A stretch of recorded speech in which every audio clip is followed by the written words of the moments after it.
Cardinal Sean Brady to resign his position as the head of the Catholic Church in Ireland. But he says he has no intentions of doing so.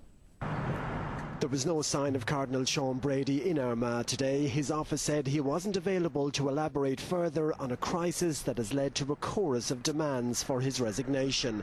But he is standing firm, despite heavy criticism of his admission that he was present at interviews in 1975 when two child victims of serial abuser Father Brendan Smith were sworn to secrecy.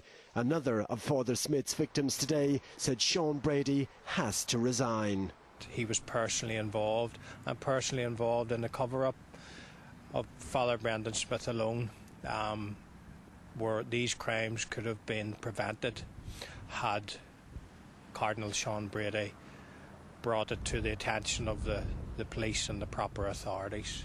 Dr. Brady has rejected suggestions that his silence had allowed Father Smith to continue to abuse children for a further 2 decades, an assertion condemned by abuse survivors and those who work with them. People who would have gone on to be abused by Brendan Smith, I'm sure, are feeling deeply hurt today.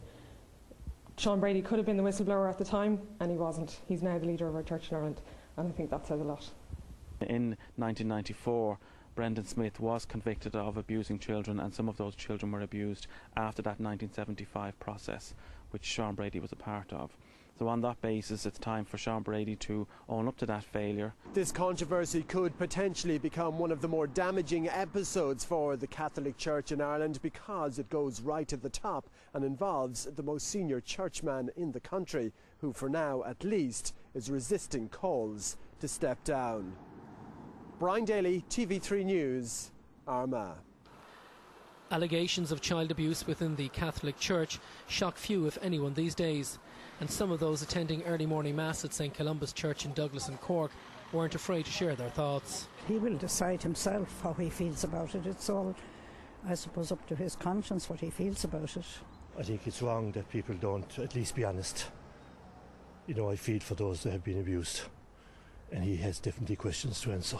Sexually and physically abused when he was just 11 years of age while in St Joseph's Industrial School in Tralee, Oliver says Cardinal Brady's handling of paedophile priest Brendan Smith was nothing more than a cover-up. There's an onus on anyone to report anything like that, and more so an onus on people in authority. Abuse survivor Tom Cronin feels if Cardinal Brady steps down, it would in some way help to ease victims' pain. To ask a child or to ask a young person, ask anybody to sign a confidentiality clause in such a serious criminal matter, I believe, is unlawful, and you cannot sit with that with your own conscience. So I think your own conscience must be bigger than the church. Tom also believes some children are still being abused and is pleading with victims to scream out as loud as possible for help.